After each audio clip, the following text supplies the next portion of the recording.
Albularyo na hinirang ng hangin, ikatlong yugto.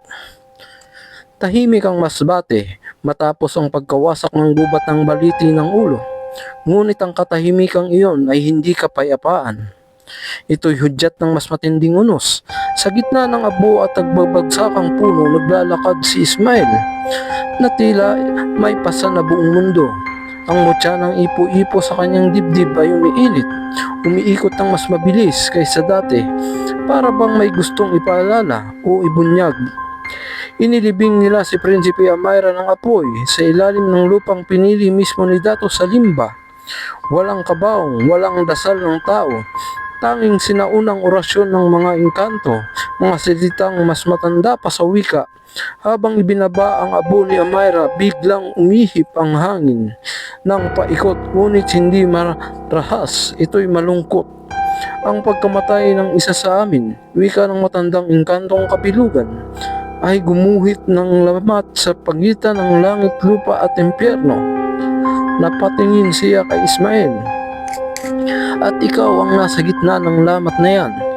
Ang sumapit ang hating gabi, dinala si Ismael ni Reyna Alonsina ng hangin sa isang lugar na hindi makikita ng karaniwang mata. Ang luklukan ng hangin, isang lumulutang na tipak ng ulap at bato sa itaasang masbate. Doon unang nagsalita ang mutya. Hindi tinig, kundi alaala. Nakakita si Ismael ng pangitain. Isang sinaunang albularyo, balot ng sugat, nakaluhod sa harap ng arkanghel. Sa kanyang kamay ang parehong mutya. Ang mutya ng ipo-ipo, wika ni Alonsina, ay hindi lamang sandata. Umigpit ang hangin. Ito ay selyo. Nanlaki ang mata ni Ismael. Selyo ng ano? Ika ni Ismael. Saglit na natahimik ang reyna ng hangin.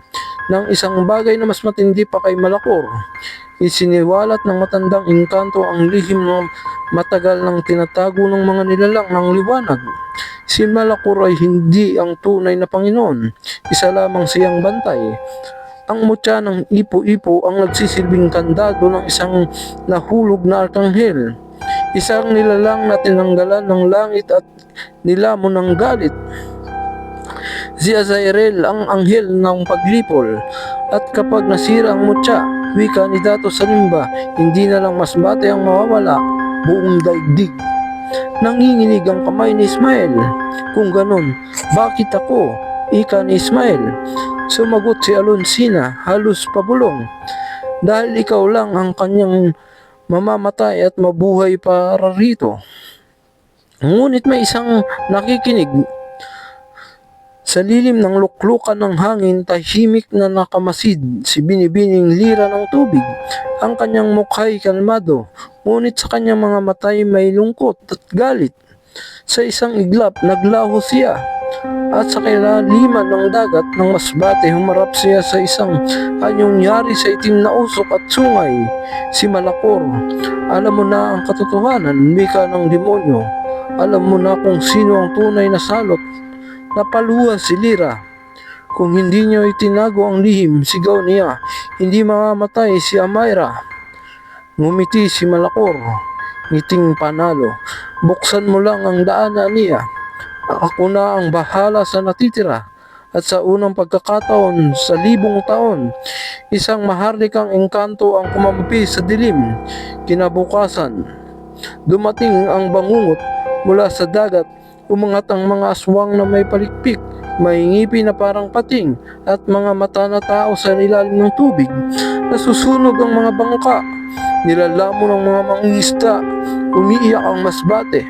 Sumugod si Ismael, dala ang galit at hangin. Ngunit huli na, bumukas ang dagat, at mula rito umangat si Malakor, mas buo, mas matibay. Salamat, Anya, nakatingin sa likuran ni Ismael. Paglingon ni Ismael, nakita niya si Binibining Lira, nakatayo sa tubig, luhaan, ngunit matatag. Patawad, wika niya, pero mas masahol ang tinatago ng langit kaysa sa impyerno. At sa kanyang kamay, ang mutya ng ipo-ipo ay bitak-bitak na. Sumigaw ang hangin, muungol ang lupa, nagdilim ang kalangitan. Sa kauna-unahang pagkakataon, Bumukas ang pintuan ng langit at isang tinig na umaalingaw-ngaw, mabigat, makapangyarihan, nanginginig ang buong mundo. Sa ulap, unti-unting bumababa ang isang figura. Pakpak na yari sa liwanag at espada na may pangalang Diyos. Ang arkanghel ay nagising. Ngunit ang tanong, kaaway ba siya o huling pag-asa itutuloy?